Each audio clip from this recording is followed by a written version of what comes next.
Olá, seja muito bem-vindo a mais um encontro aqui do nosso curso de psicopatologia. Meu nome é Elton Júnior e aqui nós estamos trabalhando psicopatologia e semiologia dos transtornos mentais do Paulo Dal Galarondo. E o que acontece aqui não é um resumo do livro, tá bom?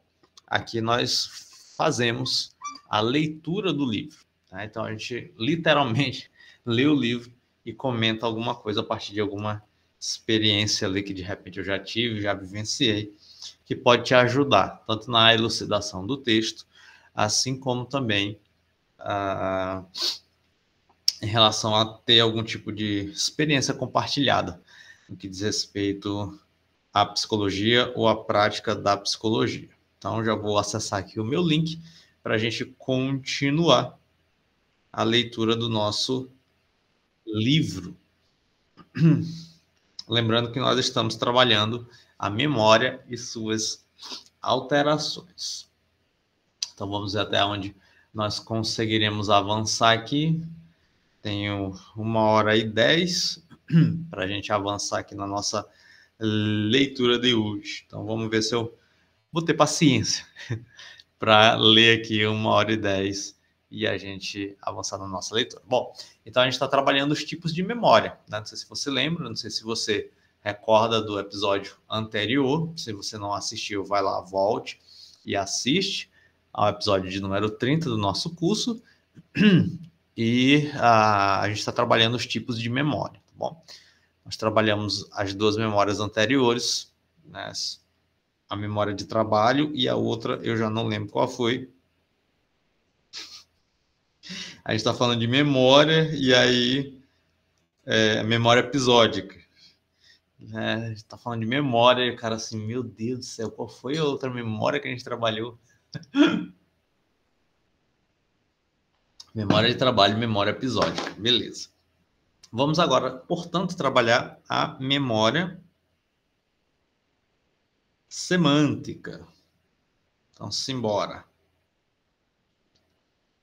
Você já está vendo aí na tela a projeção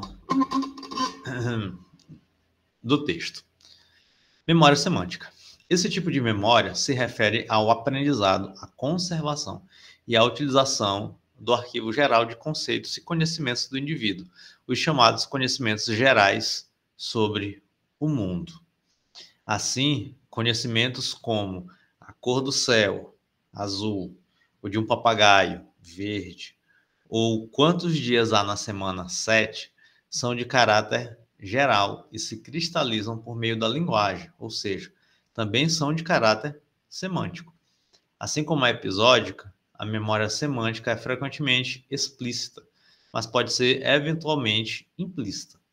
Ela é, enfim, a representação de longo prazo dos conhecimentos que temos sobre o mundo, entre eles o significado das palavras, dos objetos e das ações.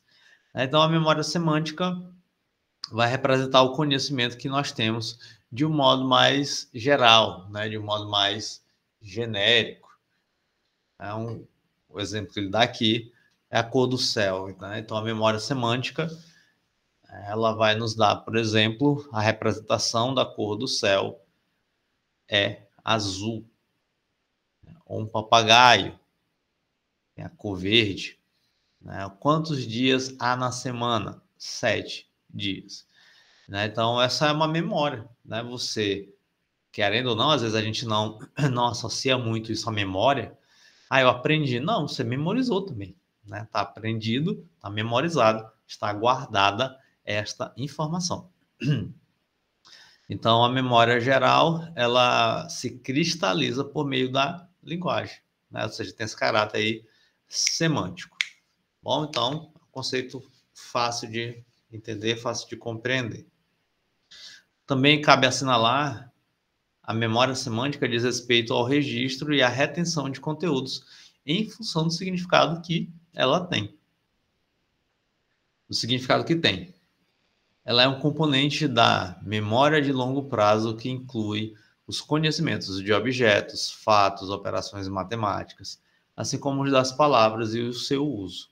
A memória semântica é, no geral, compartilhada socialmente, reaprendida de forma constante, não sendo temporalmente específica. Então, ela vai basicamente dizer do arquivamento de informações que temos sobre a vida de maneira geral, tá bom? A contraposição desses dois tipos de memória, a episódica e a semântica, exemplifica-se da seguinte forma. Lembrar como foi um almoço com os avós em Belo Horizonte há 3 semanas depende do sistema de memória episódica. Já o conhecimento do significado das palavras almoço, Belo Horizonte, avós, etc., depende da memória semântica. Então, no começo do nosso encontro aqui de hoje, eu estava tentando acessar a minha memória episódica, ou seja, no encontro passado, eu gravei esse encontro passado, na semana passada, nós falamos sobre o que? Memória episódica e memória de trabalho. Então, fui resgatar a memória episódica, né? E aí, no resgate dessa memória episódica, eu acessei a memória semântica. Porque eu fui lembrar, eu não comentei aqui, mas eu fui lembrar do conceito de memória de trabalho, o que é memória de trabalho, e da memória episódica. Então, eu fui resgatar isso. E aí, depende, essa memória episódica, ela depende do que eu entendo sobre memória, por exemplo. O conceito de memória, que a gente já trabalhou, né, no primeiro vídeo sobre essa série de memória, né, sobre esse capítulo de memória. Então, embora esses dois tipos de memória tenham certa independência, eles constantemente interatuam. Memórias episódicas são convertidas ao longo do tempo, por exposição repetitiva, em memórias semânticas. Lembrar sempre, semântica, significado, tá? A memória semântica previamente adquirida é muitas vezes preservada em pacientes que apresentam graves alterações no sistema de memória episódica. Indivíduos com síndrome de Wernicke-Korsakoff, por exemplo, têm grave déficit de memória episódica, mas podem ter a memória semântica preservada. A memória semântica, em acepção restrita, corresponde às capacidades de nomeação e categorização. Depende de forma estreita das regiões inferiores e laterais dos lobos temporais, sobretudo no hemisfério esquerdo, diferentemente da memória episódica, que depende das regiões mediais desses lobos, sobretudo dos hipocampos. E agora a gente vem para a investigação semiológica da memória semântica. Pesquisam-se alterações de memória semântica, verificando-se a dificuldade do paciente em tarefas como nomear itens cujos nomes ele previamente sabia, mostrar um relógio, uma caneta, uma régua e pedir que o indivíduo nomeie. Deve-se diferenciar as dificuldades leves e benignas, como lembrar o nome de pessoas ou outros nomes próprios, muito comuns em adultos de meia idade e idosos, da verdadeira perda de capacidade de lidar com a informação semântica. Então, um exemplo pessoal que eu posso trazer da minha mãe, ela tem uma dificuldade, ela teve um episódio de AVC hemorrágico, está quase com uns 10 anos já aí, em 2017, e foi um AVC grave, né? E ela tem a dificuldade de resgatar, às vezes, o nome de algumas coisas, ou de algumas pessoas. E ela está conversando e fala assim, meu Deus, eu tô querendo fazer um bolo de cenoura. Isso, um bolo de cenoura e tal. Ela resgata. Ou esquece informação, o nome de alguém. Então, fulano, ou confunde, né?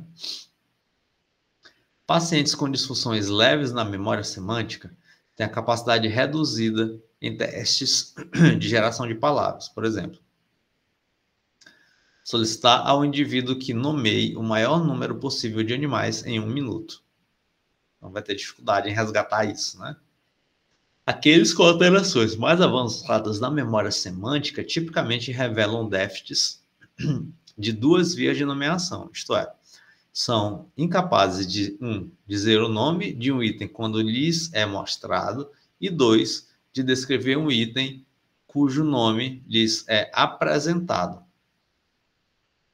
Os pacientes com déficits de memória semântica mais avançada também apresentam empobrecimento marcante de conhecimentos gerais, ou seja, não são capazes de citar algumas cidades do Brasil, dizer quem é o atual presidente do país, dizer a cor do papagaio.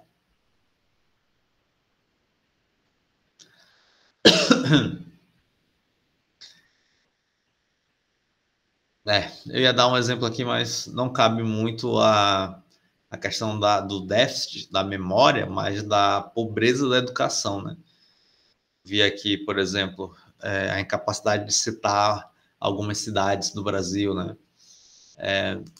E aí, isso, estava vendo outro dia um vídeo, outro dia não, tem um tempo já, né? Eu já desinstalei o TikTok, eu acho que desde o começo do ano.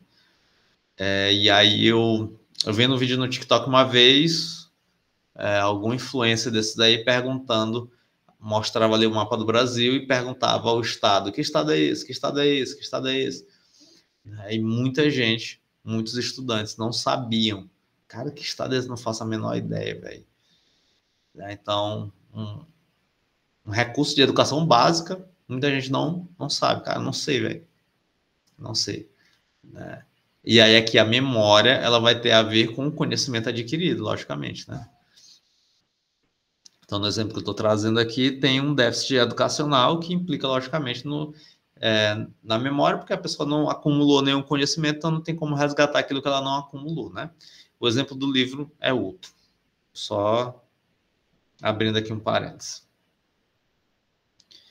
Valor diagnóstico das alterações da memória semântica. Na demência de Alzheimer, há alterações pronunciadas da memória semântica. Isso ocorre devido à deterioração das regiões mediais e ventrais dos lobos temporais e de regiões temporoparietais do hemisfério esquerdo. Na DFT, na variante que afeta mais os lobos temporais, variante semântica da DFT, ocorre significativa perda da memória semântica, o que leva a dificuldades nas tarefas de nomeação e compreensão de palavras isoladas, além de empobrecimento dos conhecimentos gerais, condição descrita por alguns autores como demência semântica. Na variante comportamental da DFT, que afeta mais os lobos frontais, a memória semântica pode estar menos comprometida.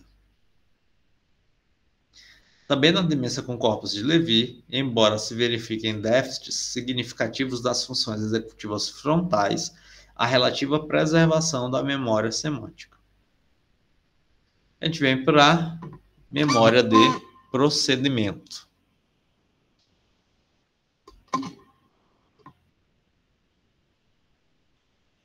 Vou ajeitar aqui minha tela.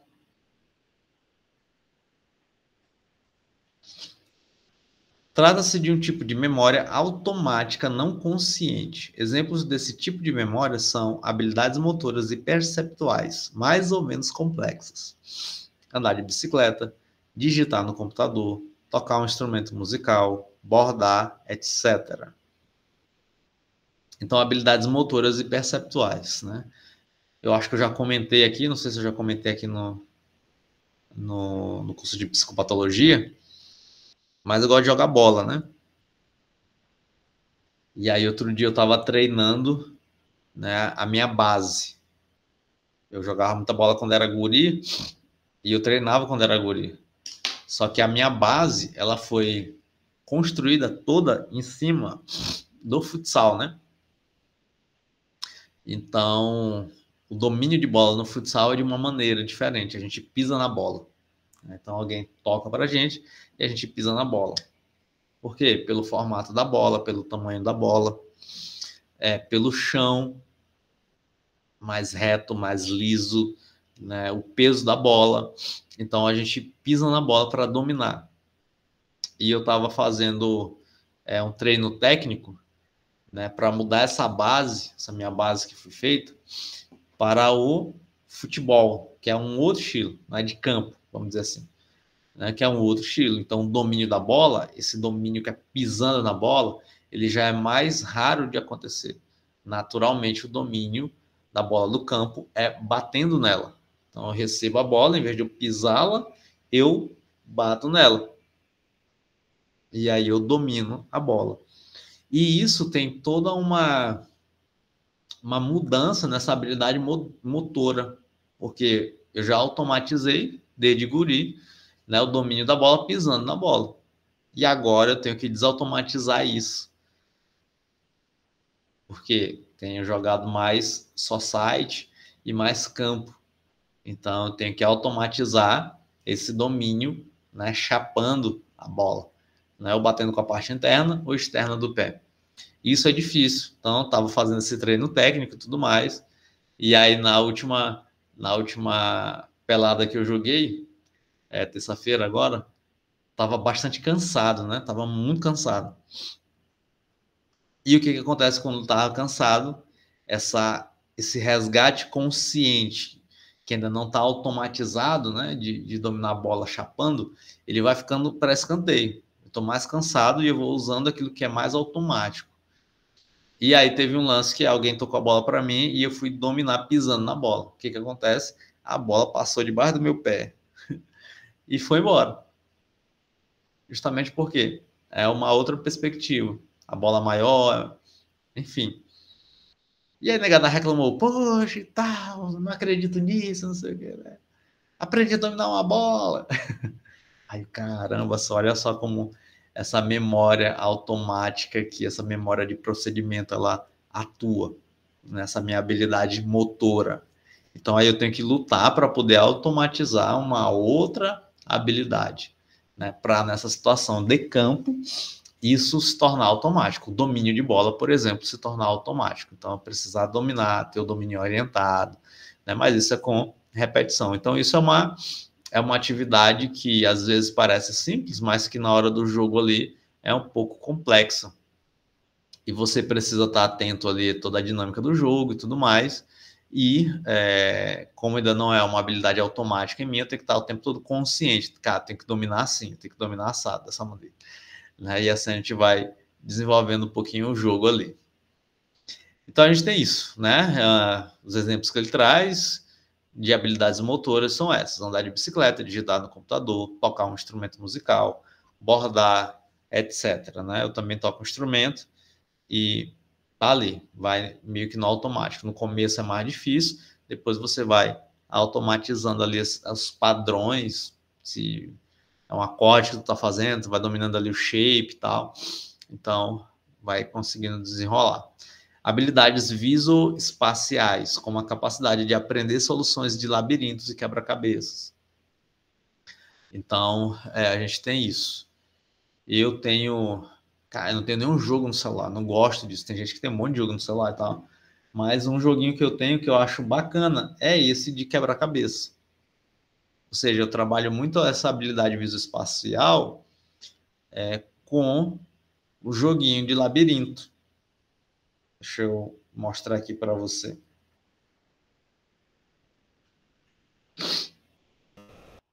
Ó, tem aqui no meu celular. Não sei se vai dar para aparecer aí muito bem. Aqui, ó. Meu celular, inclusive, é todo preto a tela. Que é para poder não ter muito estímulo para ficar triscando. E aí eu tenho um joguinho. O único joguinho que eu tenho é esse daqui.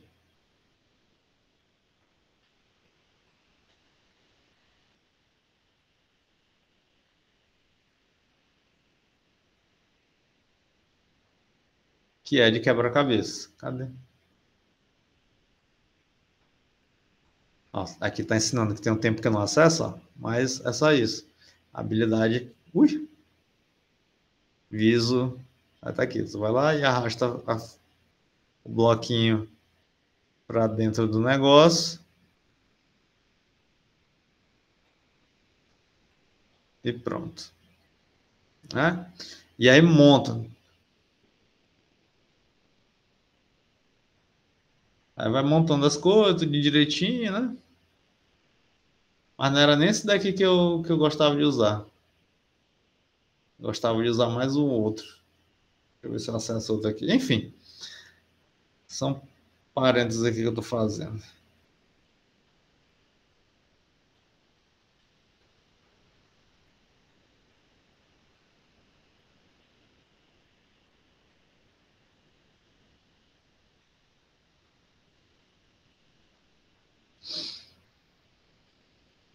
Aí a gente vai montando. Ó, aqui.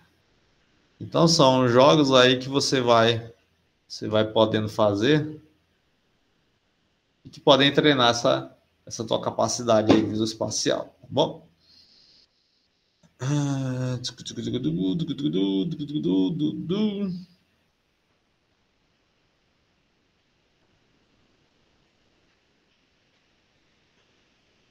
É bom? É bom.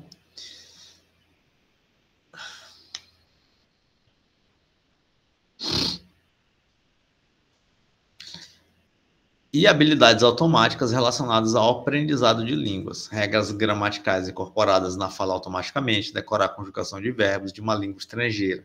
Isso daqui, para mim, já é mais difícil, né? Tentar aprender uma nova língua, esse daí é um dos meus objetivos, mas é difícil. Para mim é difícil. Eu consigo compreender inglês, por exemplo, né? Inglês, espanhol, o listening, né? O listening ali é básico, né? Consigo compreender ali pelo contexto, eu consigo entender o significado. Agora, às vezes, palavra por palavra fica mais difícil.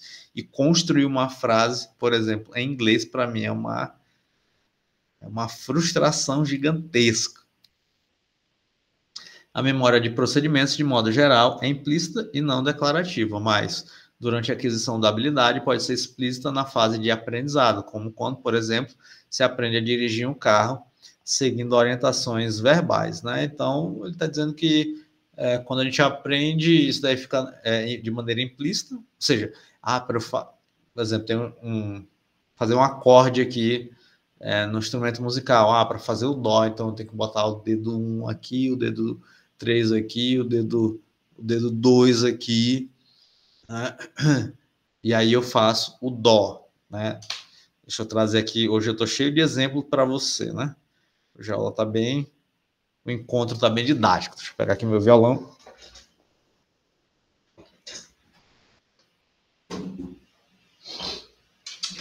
Vamos lá. Então, quando a gente está aprendendo, então, onde é que eu coloco no sexto afinado? Mais ou menos.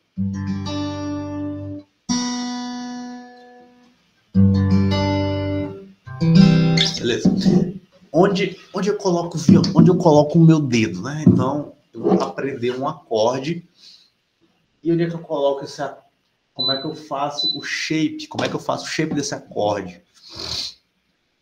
Né? Como é que esse acorde é desenhado, né? E aí, quando a gente está começando, então, a gente aprende lá dedo 1, dedo 2, dedo 3, dedo 4. Né? E aí, cada um tem a posição. Então, eu vou fazer um dó maior. Então, tá aqui, ó. Fazer um dó maior. E aí, eu vou colocando o dedo devagarzinho. O dedo 1 é na segunda corda, na casa 1. O dedo 2 é na primeira, segunda, terceira, quarta corda na segunda casa. E o dedo 3 é na quinta corda da terceira casa. Pronto, aí eu tenho aqui o desenho de dó. Fiz dó. Lá menor. Fá. Vou fazer o Fá clássico. Fá. Sol. Né? E aí depois que aprende, eu não preciso ficar resgatando, cara, como é que é o shape desse acorde, como é que é Fá menor 7, Fá e 11. Cara, eu não vou ficar resgatando isso, por quê? Porque eu já aprendi, né? Então já está automatizado. Então eu vou lá e estou pegando uma música e falo, cara, essa música aqui é dó, eu já vou aqui no automático, não precisa, como é que é dó, assim. Então muita gente, quando está tentando aprender alguma coisa, se frustra por conta disso, porque essa memória de procedimento, ela não está consolidada ainda. Então, você vai precisar fazer um esforço, ou seja, ela é explícita, né? Você vai precisar fazer um esforço muito grande para poder trazer aquela informação que você está aprendendo, né? Então, muita gente, por exemplo, na hora que está aprendendo instrumento musical, se frustra por conta disso, né? Porque, poxa, o dó é assim, aí eu vou fazer o ré. Então, aí eu tenho que lembrar e eu tenho que botar o dedo direitinho aqui no acorde. E agora o mi. Então, até fazer isso, então demora. E aí, com a prática, logicamente, você vai internalizando até o ponto em que a mudança de acorde ela vai ficando muito mais simples.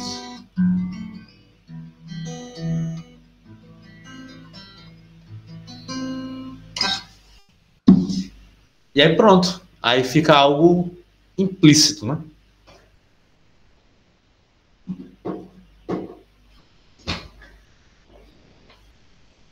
Inclusive, tem que trocar a corda do meu violão, que tá velho.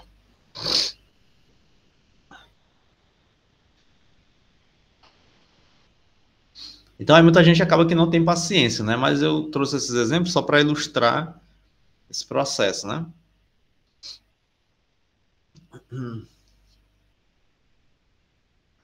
Então, aqui a memorização ocorre de forma lenta, por meio de repetições e múltiplas tentativas. É que foi isso. Então, ó, quantas vezes eu não fiz o dó para poder aprender o dó maior? Né? Várias e várias e várias e várias vezes. Né? Então, quantas vezes eu não vou ter que repetir o domínio chapando a bola, batendo na bola, em vez de pisar na bola para poder internalizar isso? Várias e várias e várias e várias vezes. Entende? Então, esse processo de memorização é muito legal, né? Muito interessante. Mas beleza, vamos lá. A localização da memória de procedimentos está relacionada com o sistema motor e ou sensorial específico envolvido na tarefa. As principais áreas envolvidas são a área motora suplementar, lobos frontais, os núcleos da base, sobretudo stratum, e o cerebelo.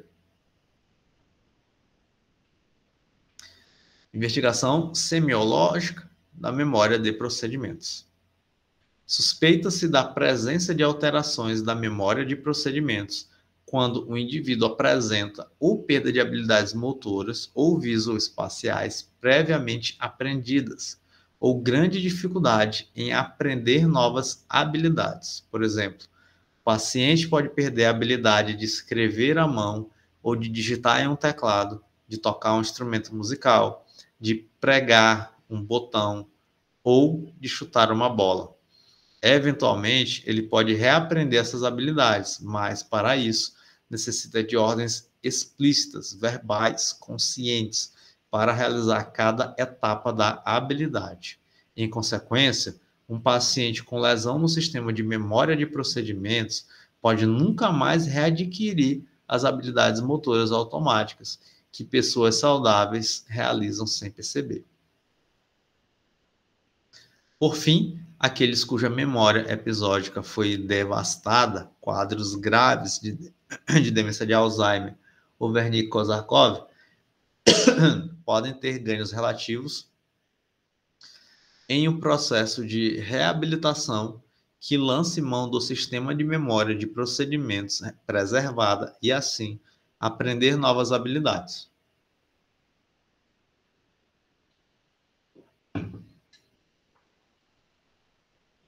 O valor diagnóstico das alterações da memória de procedimentos. A doença de Parkinson, assim como a síndrome de Parkinson, por causas vasculares, tumorais, etc., é a condição mais frequente em que se observa perda de memória de procedimentos.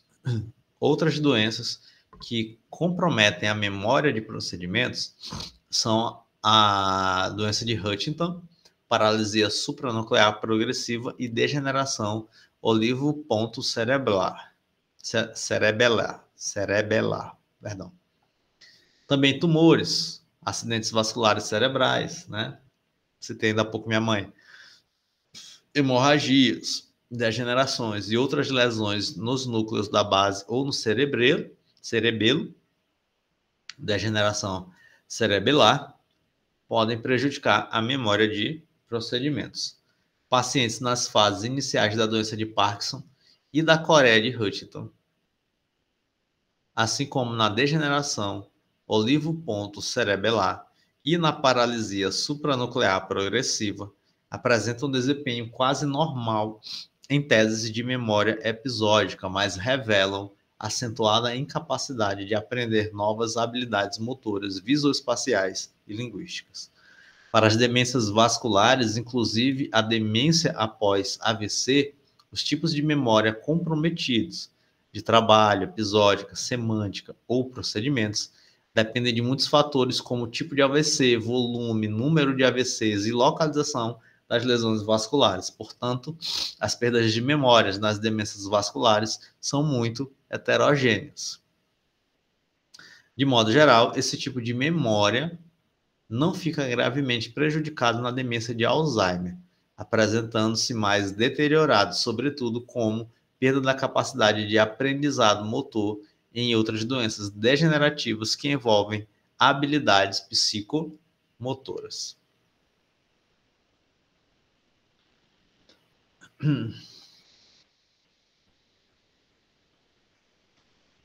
Então vamos lá, bora encarar mais um tópico aqui para a gente ir avançando. Alterações patológicas da memória, alterações quantitativas. Então, olha só, a gente tem agora aqui, né, um fator de observação, né? Você pode utilizar esses pontos que nós iremos ler agora para fazer a avaliação clínica, tá bom? Isso aqui é importante, essas alterações quantitativas. Então, nós temos as hipermnésias. O que é isso? Em alguns pacientes em mania ou hipomania, então, se você não lembra o que é o paciente em estado de mania ou hipomania, vai lá no DSM, né? O meu tá aqui assim, ó.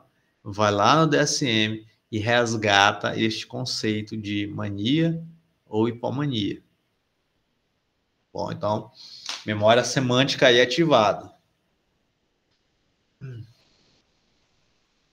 Em alguns pacientes em mania ou hipomania, representações, elementos mimênicos afluem rapidamente. Uma tempestade de informações ou imagens ganhando em número, perdendo, porém, em clareza e precisão. A hipermnésia, nesses casos, traduz mais a aceleração geral do ritmo psíquico que uma alteração propriamente da memória. Nobre de Mello, 1979. Né, eu já falei aqui do Nobre de Mello, né, nós temos aqui a psiquiatria bem aqui dele, né, ele foi um psicopatologista, né, muito bom, e nós iremos trabalhá-lo, né? Estou ansioso para a gente trabalhar o Nobre de Mello, porque ele tem uma descrição poética muito legal, muito interessante, né? Então, eu já mostrei esse livro aqui, essa coleção do Nobre de Mello, em outro encontro aqui do nosso curso de psicopatologia, né? Se tu não acompanha os encontros desde o começo, tem alguns desses encontros aí para trás que eu apresento o Nobre de Mello, né?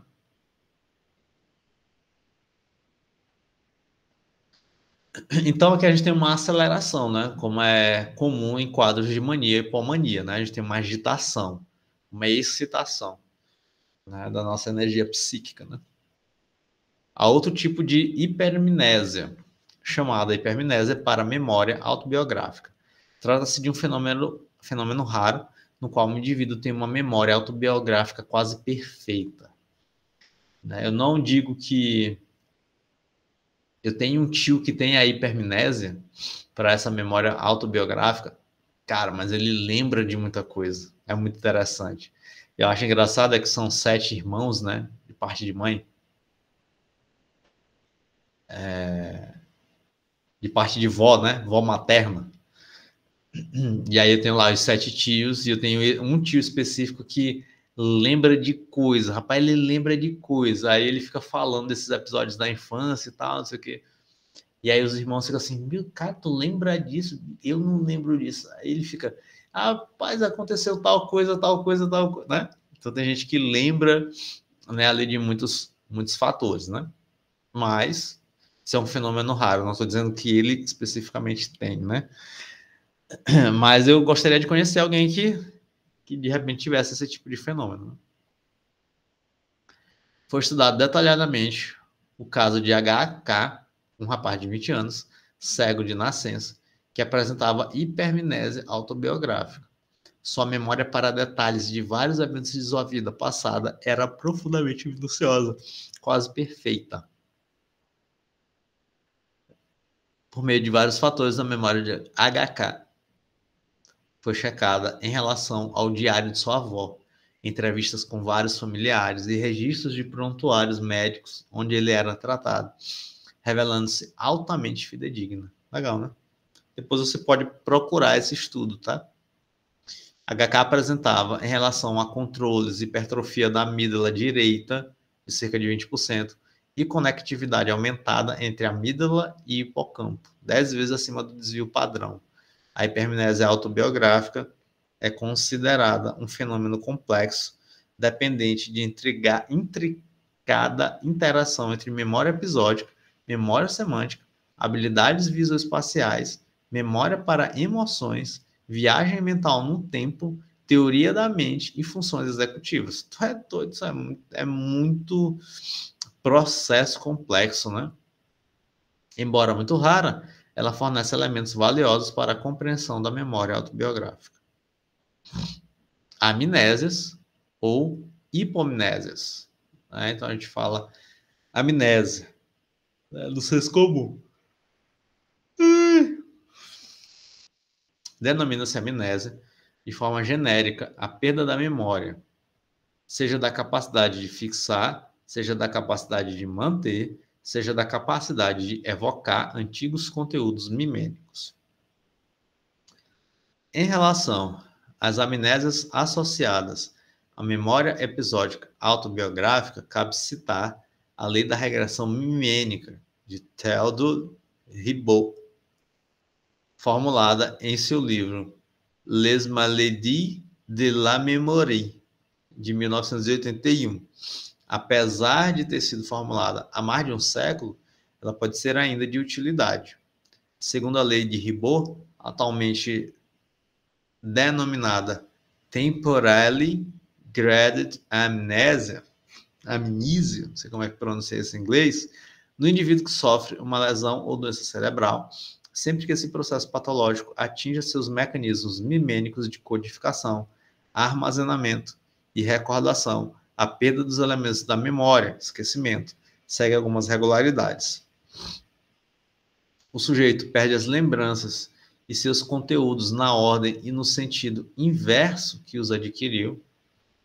Consequência do item anterior, ele perde primeiro elementos recentemente adquiridos e depois os mais antigos. Perde primeiro elementos mais complexos e depois os mais simples. Perde primeiro os elementos mais estranhos, menos habituais, e só posteriormente os mais familiares. Em relação aos processos fisiopatológicos, as amnésias podem ser divididas em dois grandes grupos: psicogênicas ou dissociativas e orgânicas. Então vamos lá que isso aqui é interessante, tá? Nas amnésias dissociativas ou psicogênicas, a perda de elementos mimênicos seletivos, os quais podem ter valor psicológico específico, simbólico, afetivo. O indivíduo esquece, por exemplo, uma fase ou um evento de sua vida que teve um significado especial para ele, mas consegue lembrar de tudo que ocorreu ao seu redor. É quase sempre uma amnésia retrógrada, que a gente vai ver adiante. A amnésia dissociativa pode surgir em sequência a um episódio de trauma emocional e ou relacionada a uma fuga dissociativa, quando o indivíduo foge de sua casa em estado dissociativo. Né? Então, tem uma dissociação, uma separação. Já nas amnésias orgânicas, a perda de memória é geralmente menos seletiva em relação ao conteúdo emocional e o simbólico do material esquecido do que na amnésia psicogênica. Em geral, perde-se primeiramente a capacidade de memorização de fatos e eventos recentes. E em estados avançados da doença, geralmente demência, o indivíduo passa gradualmente a perder conteúdos mais antigos. Amnésia anterógrada e retrógrada. Na amnésia anterógrada, o indivíduo não consegue mais fixar elementos mimênicos a partir do evento que lhe causou o dano cerebral. Por exemplo, ele não lembra o que ocorreu nas semanas ou meses seguintes a um trauma crânioencefálico. A amnésia anterógrada é um distúrbio chave e bastante frequente na maior parte dos distúrbios neurocognitivos, transtorno de base orgânica. Já na amnésia retrógrada, verificável na amnésia dissociativa, o indivíduo perde a memória dos fatos ocorridos antes do início do transtorno ou trauma. Sua ocorrência sem amnésia anterógrada é observada em quadros dissociativos, psicogênicos, como a amnésia dissociativa e a fuga dissociativa. De modo geral, é comum, após trauma crânioencefálico, a ocorrência de amnésias retroanterógradas, ou seja, déficits de fixação para o que ocorreu dias, semanas, meses antes e depois do evento patógeno. Então, com isso, a gente fecha aqui as alterações quantitativas, tá bom? Agora a gente vai para as alterações qualitativas, né? Mas aí, se a gente vai, é para o próximo encontro. Então, nós vamos para alterações de qualidade, certo? Então, é isso tudo aí. Beijinhos e até o nosso próximo encontro.